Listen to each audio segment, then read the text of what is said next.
you guys first, and then Megan's going to take over. I'm only going to take about 5 minutes of your time, and then Megan's going to go through and tell you about this program called Your Skin is In. I want to first start and tell you quickly about my story. When I was younger, I hated my skin. I was 100% Polish, very, very pale. My mother always told me to embrace my skin. I look back and I wish I listened to my mom. I started tanning in high school. Self-tanner back then was horrible. I did not want to use it at all. My only option back then was to use a tanning bed. I would go 2 times, even once a week, sometimes up to 3, sometimes up to 5 times a week after the gym. It got into a daily routine for me. Tanning made me feel good about myself. My friends did it, everyone did it. I didn't want to feel left out. It was also kind of my own escape. It kind of turned into a habit for me. I looked forward to those 10 minutes that I was laying in the bed. I felt good. I felt good when I got out. Especially before prom and dances, everyone would go. I remember going almost every single day, getting excited to go with my friends. Let's go to the tanning place and go tanning. I thought to myself, hey, cancer doesn't run in my family. I'm not going to get cancer. How can I get cancer when it doesn't run in my family? Wrinkles. I said, hey, wrinkles, I'll get Botox. I'll get plastic surgery. Who cares about that? No one ever thinks it's going to happen to them. I mean, do we really wake up one day and say, I want cancer? I want melanoma? I sure didn't. I had a spot in the back of my arm. I noticed it was growing. It was starting to look funny. The symmetry wasn't right. It took me about a year to finally go to the doctors. I ended up going to the doctors, and after a long time, he looked at my arm. He almost didn't check it. He goes, doesn't look that bad. I had a funny feeling in my stomach, and I begged him. I'm like, please just take it off and test it. He ended up testing it. He sent it out. Didn't hear from him for a couple weeks. Didn't even think about it.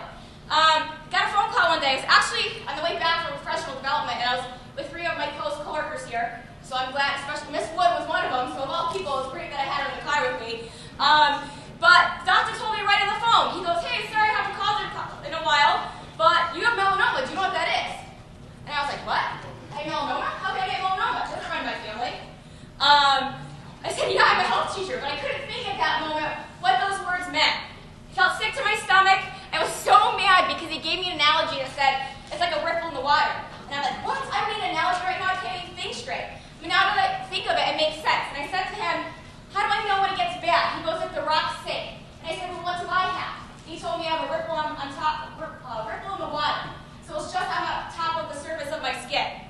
I only had melanoma in the stitches, so I was very, very lucky. It was caught early. So they went in, I made an appointment. It took me about a week and a half to even get an appointment. So from there to a week and a half, I was a mess. Googling stuff was the worst thing I ever did in my whole entire life. I was terrified. I would go teach my class, go to the bathroom and cry. I was terrified. But it was taken out and I'm okay. I'm thankful I was found early, and this changed my life for the better. I go every 4 months for a checkup. I switch doctors. My new doctor takes pictures of everything, looks everywhere. My first doctor told me, you need to go to the hairdresser to check your hair. You need to have your eye doctor check your eyes. I'm like, wait, what? New doctor checks everything. So it's really, really important also to find a good doctor. My best friend, last November, right before Thanksgiving, lost her father to stage 4 melanoma. He, on the other hand, hated the stuff. His was genetic. He hated the doctors, wouldn't go. And then the back, he had a spot on his back that got really, really itchy and started not to feel good. And he went and got diagnosed with stage 4 melanoma and ended up passing away. Healthy tans. There's ways for you guys to get healthy tans. You should embrace your skin no matter who you are. But if you're somebody like me that needs to have something, there are spray tanning, there are booths, there's lotions, there's tan in the cans. I mean, you guys see me, I come in every single day sometimes looking like different colors. I don't care what you guys think. Whatever makes me happy, you know, I try to make myself happy in a healthy way. I saw these funny things and it kind of made me giggle. It says, your tan, leathery skin, and deep wrinkles make you look so young and healthy, said no one ever. There's a fine line between tan and looking like you're rolled in Doritos. Yes, spray tan will turn you orange if you use the wrong DHA. So, you know, I love how some of you guys make such smart choices before your dances. And then we have the kids who make fun of them for doing that. It makes me very sad because these people are making smart choices. All I'm asking that you guys are, be smart. I see some of you guys are tan, I can tell. Megan and I were just talking about this. I'm not mad, I'm not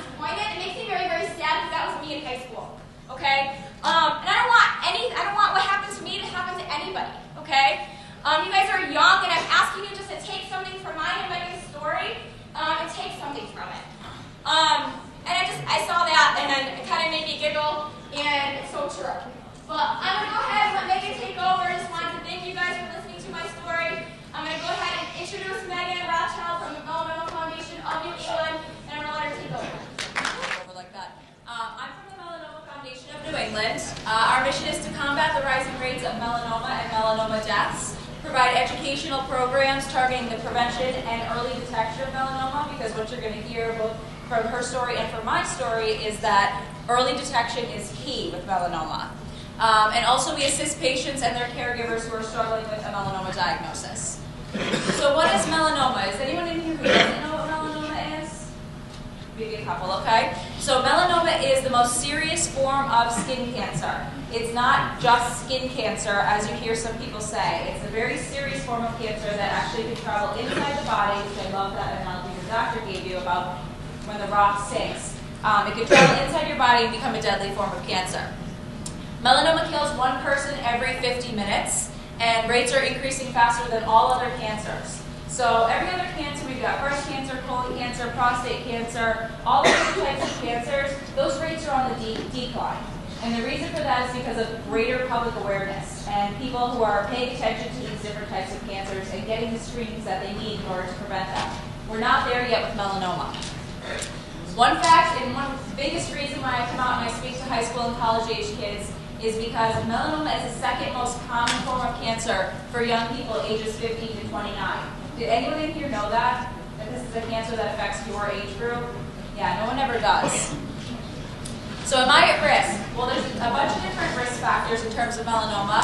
How much sun exposure you've had, which is a very preventable thing, something you can control. Number of moles on the skin, skin type, and family history. So when we say skin type, fairer skin people are at risk, but you'll learn that people with all different skin types can get melanoma. We'll talk a little bit more about that later. So here's my story. My story starts just like they call you Missy. Starts just like Miss C's. I hated having Irish skin. I hated being really fair in high school. I hated the fact that my friends could all go to the beach or go tanning and get a really nice bronze tan. And I would never tan under the sun. So I looked to a family friend who was a nurse, and I was talking to her. I said, "Oh, you're always really nice and tan. How do you get a nice tan?" And she said, "Well, I use tanning boots. They're a really great way to get your vitamin D. It's a really great thing to do in the winter. It warms you up. It relaxes you. You should really consider using tanning boots." Now, this woman was a nurse. Granted, it was, 12, 13 years ago, but still, this woman was a nurse, and she was recommending tanning boots to me. So I started going. I went for about 2.5 years. I would go approximately once a week, about 20 minutes a week. That was kind of the max I would go. And I did that for 2.5 years, and I became completely addicted to tanning. So Miss C talked about that as well, about the addiction. There is an addictive quality to tanning, and there's actually something called, believe it or not, tanorexia. That's a real thing. It's a body image disorder. It's not knowing and not being able to see how tan you are and what your skin looks like, and just being so completely addicted to that exposure to the UV rays. So I went off to college and continued up with my habit, again, visiting a tanning booth just once a week. I found one where I was going to school in Rhode Island that I would go to on occasion and frequently and whatnot. But I noticed this mole on my abdomen had popped up, and it started to get really, really dark, and it started to itch. And I remember noticing that because I just kept noticing my hand was like being drawn to my stomach, and I would catch myself itching the area. So I went home for just a normal doctor's appointment like you go to once a year, where you get your blood test done, you do your family history and all that, they check your body. And I pointed out the mole to my doctor. And she looked at it, just like Miss C's doctor said, "I think it's fine." And I said, "I don't know, I have a really weird feeling about it. I'd like to get it taken off." And she's like, "No, you don't want to do that, because then you're going to have a really gross scar and it's going to ruin your beautiful skin."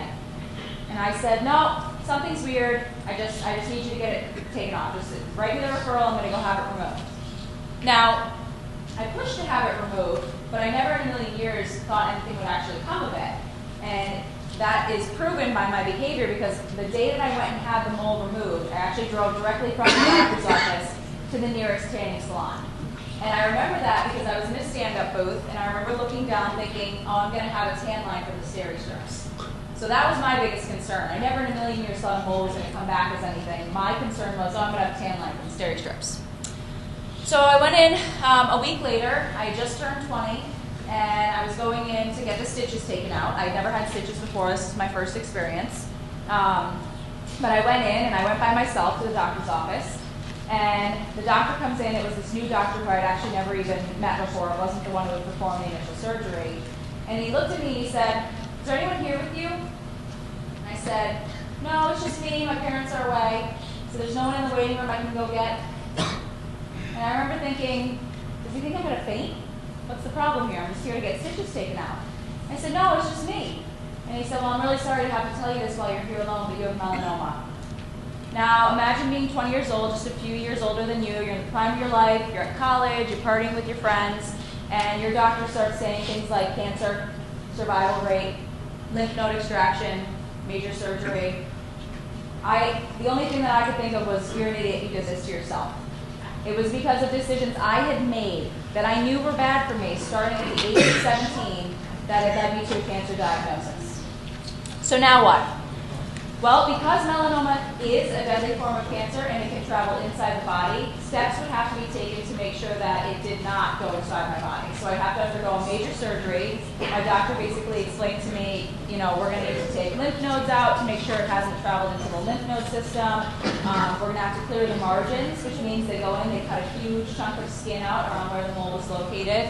I had to go in for a 3-hour surgery. I had over 75 stitches internally and externally. They took those lymph nodes out and sent them for biopsy, so I wouldn't hear for at least 2 weeks as to whether or not the cancer was inside my body.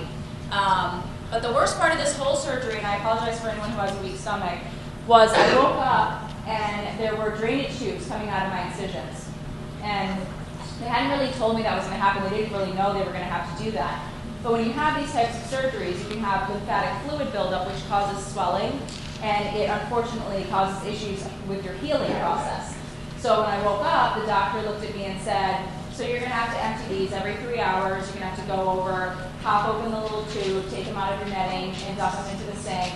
We'd fill up with lymphatic fluid and blood, and just this horrific experience." But I remember kind of, I wasn't with it when he was telling me all this, but about 6-7 hours later when I was home, I remember thinking, how are they going to get these tubes out of my incisions?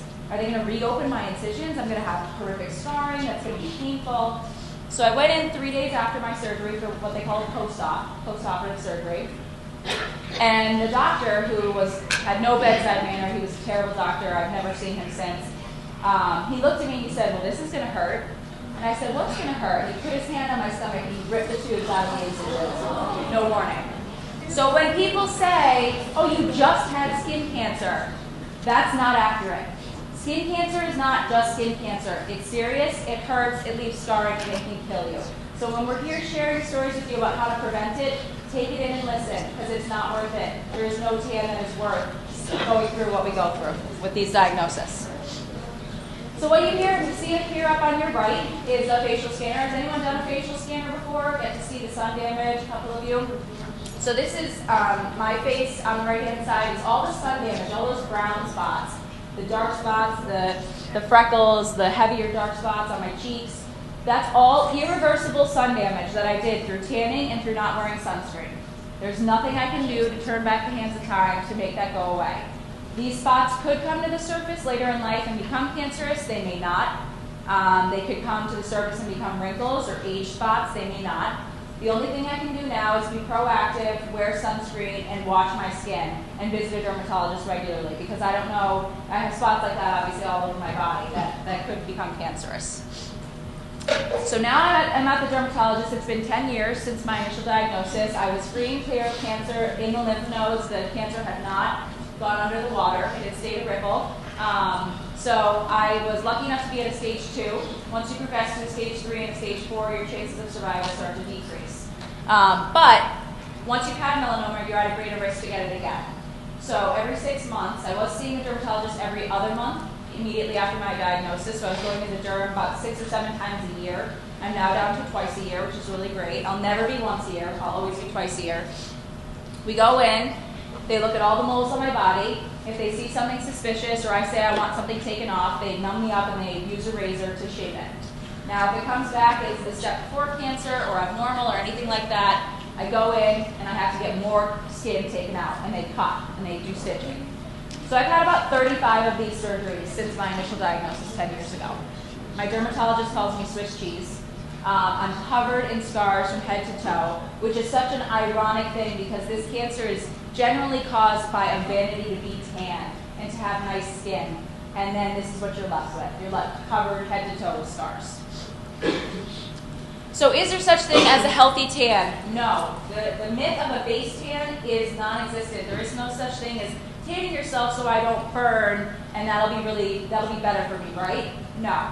Your body, what it's doing when you get a tan is that's your body's DNA being damaged. It's putting up a shield asking you to stop doing what you're doing because it's trying to protect itself. That's what a tan is. It's your body's response to DNA damage. 5 to 10 minutes of unprotected sun 2 to 3 times a week, so just walking back and forth from your car to school, your car to work, that's enough to stimulate the vitamin D growth you need that so many tanning salon users claim is why you should use tanning booths. You should use tanning booths to get vitamin D. That's not accurate. In fact, tanning booths don't actually even stimulate vitamin D growth. So just being outside on a normal day is enough to stimulate what you need. I think we talked all of that. So tanning beds are not safe. I think me and Misty have kind of driven that home. The UV rays from tanning beds cause cancer. In fact, they are just as carcinogenic as cigarettes. Okay, so that was declared about 4 or 5 years ago by the World Health Organization.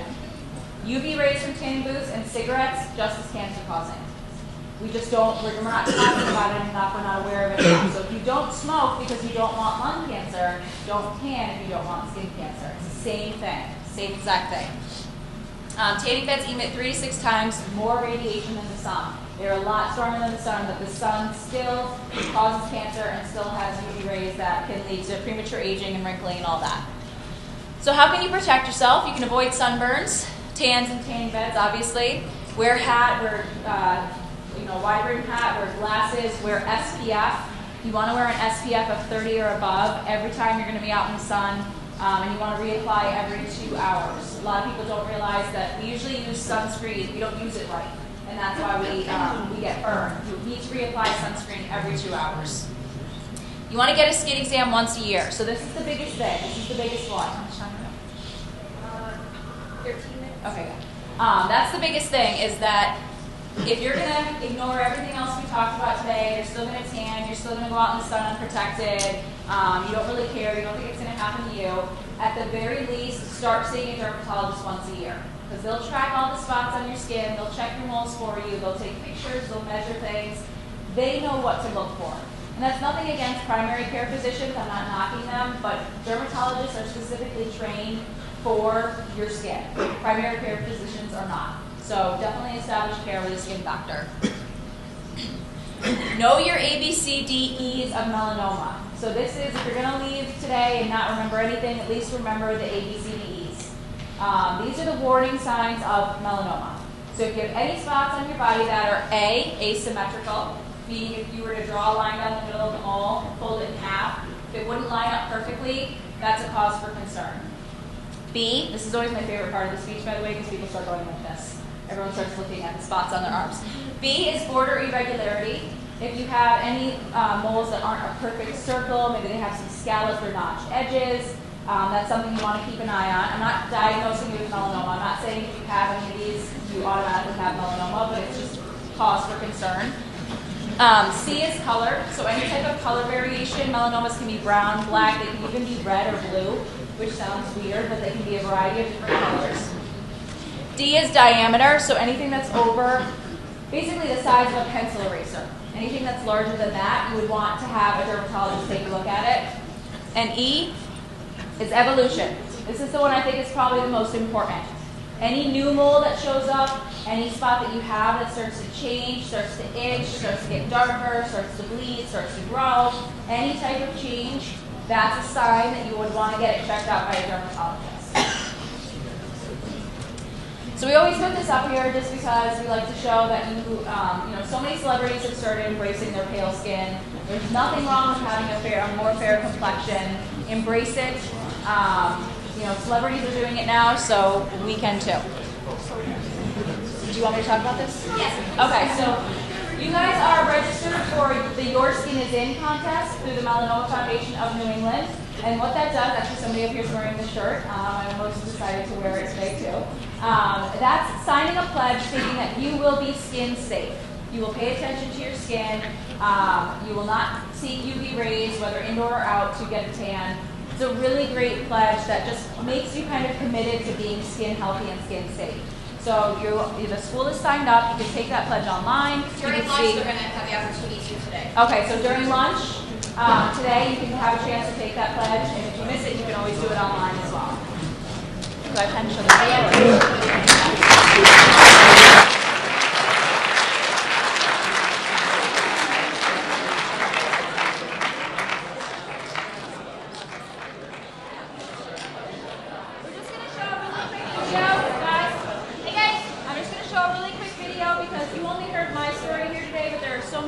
varieties of stories. So this video will give you an idea of some other young people who have survived melanoma as well. This was my favorite place to go. Down the Cape. Along the banks of the Charles. Right here on Hampton Beach. I used to go every day. A whole month at my friend's Narragansett Beach house. And all summer long. In my parents' backyard. The pool. All the time. And this is where I was exposed. This is where I would lay out. This is where I would go 3 times a week. And here. This is where I used to tan year-round. And here? Here. Here. And here is where the melanoma first appeared. Here is where my melanoma first appeared. Doctor said that I had a 50% chance of living 5 years. That's pretty scary to hear, you know. And the doctor, he said, I'm really sorry to have to tell you this when you're here alone, but you have melanoma. When I heard the word melanoma, I thought... Shocked. I was sick to my stomach. I think the room went silent. My next thought was, oh my God, how bad is this? I was just in full-blown hysterics. Andy was crying, we were crying. I was scared. Really scared. I was only 19. 21. 20. I'm 16 years old and I have melanoma. My biggest fear that whole morning after I'd heard the news was then having to deliver the news to my mom and the rest of my family. Of course, any parent's fear. They want to be able to watch their kid grow up. He lost his battle on August 4th, 2009, age 27. I just felt horribly guilty saying something that I've done for the last year has brought this on and now we all have to deal with it. That was the beginning of a very long, long road. Everything started with 3 major surgeries. The surgeries were petrifying. Took out a big chunk of skin around where the melanoma was located. This long, stitches like this, inside and out. These drainage tubes coming out of my incisions. It had spread from his pancreas to his liver. It felt like I had the flu for 12 months. It was not fun. No tan is worth going through what you have to go through when you're diagnosed with melanoma. Did I intentionally seek out tanning? Yeah. When I was 17, I desperately wanted to have a tan and started using tanning booths.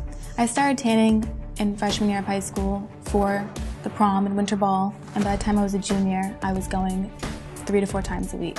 I am very light-skinned, I have light hair and light eyes, and I just loved the way that looked against a nice little golden brown tan. It was stupid. I knew better. I knew better. I wouldn't say I was ever really out in the sun intentionally, but just outside a lot. Playing golf, sailing, surfing, you know, a ton of exposure to my arms and back of my neck. I was willing to put my body through whatever it would take to get that glowing tan that I wanted. I'm Italian. I've never burned. I can't get melanoma. I just thought that melanoma was an old person's disease. I thought that tanning myself was a much better alternative to getting the blistering burns that I used to get in my younger teen years.